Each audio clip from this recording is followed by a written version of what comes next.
है, मुझे बना, क्या बना, एक तो किसको बना और दूसरा क्या बना, तो हम दोनों को बना, क्या बना, मुस्लिम है। इसको भी हमने मंसूब कहा और इसको भी हमने मंसूब कहा, तो इसका मतलब ये हुआ ये भी उन 13 मंसूबात में से ही कोई बनेगा तो ये भी बनेगा, तो इसका मतलब ये दोनों मफऊल बने, ये मफऊल सानी और ये मफऊल अव्वल, अव्वल सानी। ए हमारे रब, हम दोनों को अपना मोती और फर्माबरदार बना। किसका? अपना, लका। मुनादा कौन है जिसको पुकारा जा रहा है? वो रब है। अच्छा जी, एक और भी काम कर, वाह, इजअल उम्मतम मुस्लिमतन, ये मंसूब हुआ, वो कहां से हो, मुतालिक क्या है, ये जार और मजरूर मैंने कहा कि इसके मुतालिक है जो मुरक्कब तौसीफी है, वमिन ज़ुर्रियतिना उम्मतम मुस्लिमतन लक, तो ये दोनों मुताल्लिक के साथ मिलकर ये एक मफऊल बिही बनेगा इनके साथ, इजअल का। तो गोया अल्लाह ताला कुरान पाक में ये वो दुआ हजरत इब्राहीम अलैहिस्सलाम की कोट कर रहे हैं कि इब्राहीम अलैहिस्सलाम ने क्या दुआ मांगी थी कि मेरी और इस्माइल की औलाद से भी एक उम्मत बनाना जो तेरी मुती और फर्माबरदार हो, एक ऐसी उम्मत बनाना जो क्या हो, मुस्लिमतन, मुती और फर्माबरदार। गोया ये सिफ्त मौसूफ है। अच्छा जी, अभी सवाल ये है जी, सवाल ये है कि क्या इसमें इसहाक अलैहिस्सलाम भी आते हैं?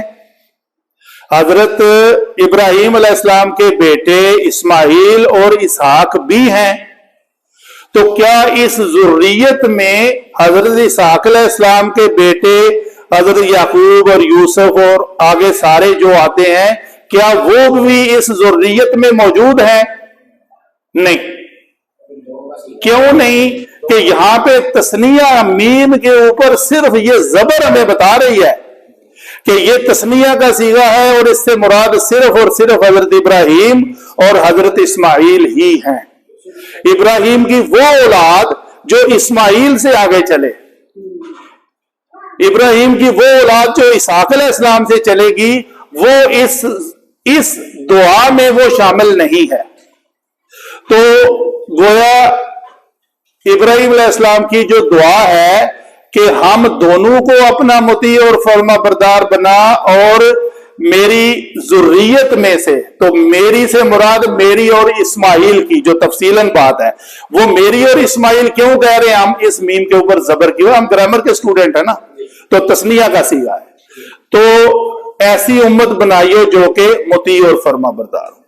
हुआ क्या, ये 61 कमोबेश 62 पुश्तें पहले हजरत इस्माइल अलैहिस्सलाम से लेकर हजरत मोहम्मद सल्लल्लाहु अलैहि वसल्लम की जात तक जो पीछे पुश्ती आती हैं, वो वज़ारा औकाफ कुवैत के शाया करदा एक कैलेंडर के तहत मैं बता रहा हूं, 62 है। 61 नंबर हजरत अब्दुल्ला का है, तो 62 में हजरत मोहम्मद सल्लल्लाहु अलैहि वसल्लम आते हैं।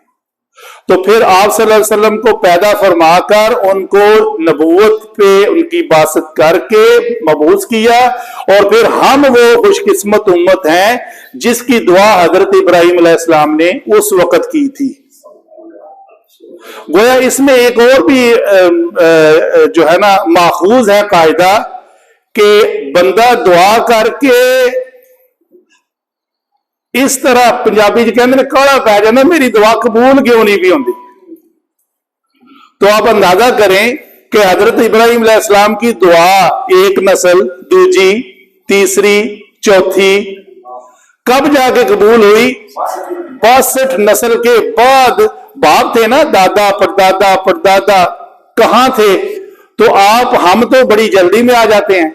تو گویا آپ اپنی دعاؤں کو اپنے اوپر اللہ تعالی کی طرف سے ملے ہوئے احسانات کو یاد رکھیں کہ یہ پتہ نہیں آپ کے لیے کس نسل میں دعا کی گئی تھی تو آ جا کے وہ قبول ہوئی. واللہ عالم بالصواب.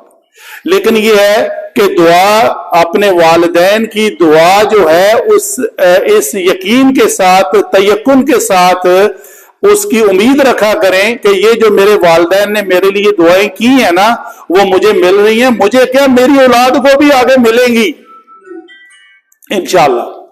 تو آج کا جو ہے نا یہ آیت مبارکہ کا پارٹ وہ ذرا ٹائم کم تھا تو میں نے صرف یہی چنا ہے اور یہ خاص طور پہ ذکر کرنا تھا. پلس یہ کہ ہمیں توفیق دے اللہ تعالی کہ ہم حضرت ابراہیم علیہ السلام کی, حضور پاک صلی اللہ علیہ وسلم نے فرمایا تھا کہ میں اپنے دادا ابراہیم کی دعا کی قبولیت ہوں. تو یہ ہم وہ امت بنے جو مطیع اور فرما بردار ہو اللہ کی. گویا مطیع اور فرما بردار نہ ہونے کی صورت میں اس امت میں شمول نہیں ہوگا. یہ ضروری ہے. مطلب ہم پیدا تو ہوئے اس امت میں لیکن اس کی صفت اور موصوف کا دھیان ہمیں رکھنا پڑے گا اور ہمیں ہر وقت اس بات پہ عمل کرنا پڑے گا تاکہ ہم اس امت کے حضرت محمد صلی اللہ علیہ وسلم کے امتی کہلائیں اور اللہ تعالی ہمیں قرآن کو پڑھ کر اس کے اوپر عمل کرنے کی توفیق عطا فرمائے. وما علینا الا البلاغ المبین.